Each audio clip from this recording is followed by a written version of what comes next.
कुर्ल्यातील mother डेअरीची जागा ही धारावी पुनर्विकास प्रकल्पाला देण्यास विरोध करण्यात आलेला आहे।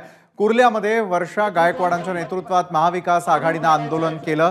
मदर डेअरीची 21 एकर जागा धारावी पुनर्विकास प्रकल्पाला देण्यास विरोध करण्यात आलेला आहे। तर कुर्ल्यातील मदर डेअरीची 21 एकर जागा धारावी पुनर्विकासाला देण्याचा निर्णय घेण्यात येतोय आणि त्याच्या विरोधात महाविकास आघाडीच कुर्ल्यामध्ये आंदोलन सुरू आहे।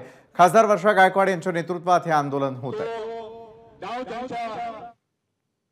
प्रश्न असा आहे की ही जमीन जी देण्यामागचा डाव आहे आणि मला चांगला अनुभव आहे।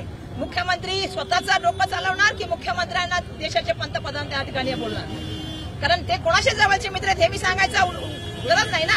आणि भाजपच्या मंत्र्यांनी तो निर्णय घेतलेला आहे। त्यामुळे मला प्रश्न असा आहे की हा निर्णय मग त्वरित थांबवत का नाहीयेत? राज्याचे मुख्यमंत्री आमदारांच्या जवळ आहेत ना, त्यांनी पहिलं काम करावं, जावं मुख्यमंत्र्यांना सांगावं, नाहीतर एक पत्र देशाच्या पंतप्रधानांना पाठवावं की ही जमीन अडाणींना देऊ नका, ही जमीन कुर्लाकरांची आणि त्या कुर्ल्याच्या जमिनीमध्ये त्या ठिकाणी पब्लिक गार्डन झालं पाहिजे, ही माझी त्यांना जाहीर मागणी आहे। एबीपी माझा, उघडा डोळे बघा नीट।